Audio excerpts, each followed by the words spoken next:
All right, it is week 18 for the NFL's regular season, let alone the season finale.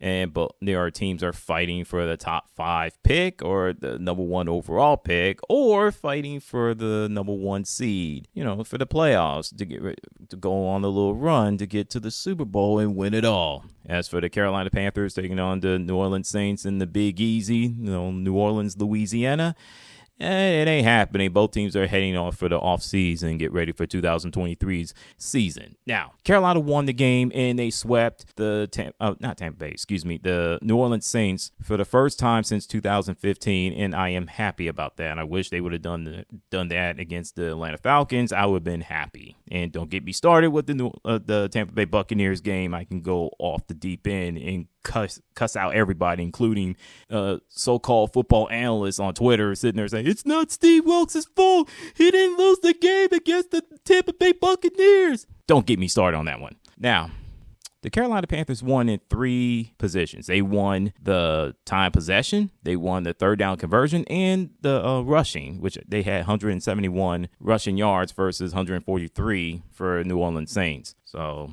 even though they turned the ball over twice, thanks a lot, Sam Darnold, but it didn't hurt it didn't hurt them in the end, and that's crazy if you think about it. I mean, the New Orleans Saints turned the ball over one time, and they lost the game. Not to mention, it had everything to do with the Carolina Panthers defense forcing them to go 4-13 on third down conversions. So, yeah, I love that. Now, as far as, who's going to be the head coach for the Carolina Panthers, a lot of people saying, hey, just give the keys to Steve Wilkes and keep it moving. Nah, like I said, I'm not in the mood of giving that dude the keys to the franchise based off of narrative or what he's done or the players, this, and that, and the third. I mean, yes, I know the players love him and love playing for him, but what about last week? What about the games that the Carolina Panthers lost, especially at home against the Pittsburgh Steelers? Just saying. You don't want me to get started that Steve Wilkes got out-coached when the Carolina Panthers lost some games, like on the road against Atlanta, at home against the Pittsburgh Steelers, on the road against Baltimore, where he kind of coached scared, and don't get me started with the LA Rams game. I can go off the deep end too. So, and I'm hearing that there are talks of a couple of head coaching candidates like Jim Caldwell, Jim Harbaugh, Frank Reich.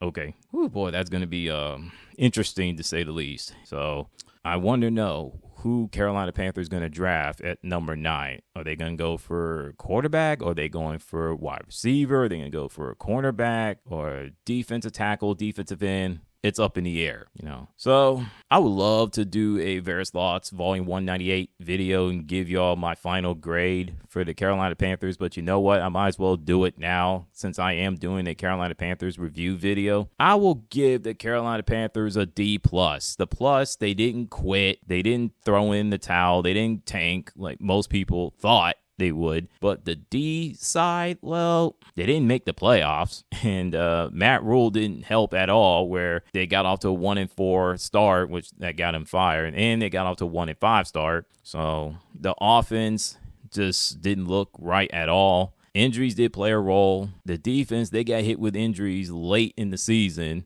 and J.C. Horn is one of them. So it forced them to go out and get Josh Norman, who not only was serving coffee, but he was, running the coffee shop, which he hadn't played all season until last week. So, yeah, they're going to have to make some cuts on the players. C.J. Anderson, he's got to go. Ooh, boy. You don't want me to get started on him.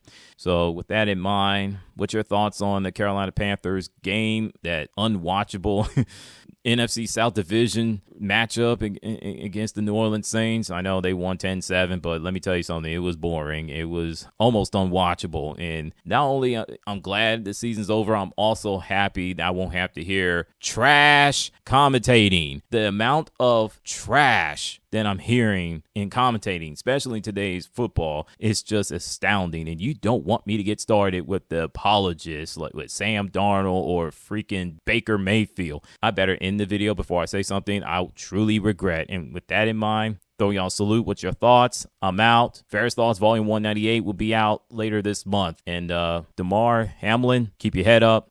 Keep pounding. Always and forever. The whole football world loves you. I'm out.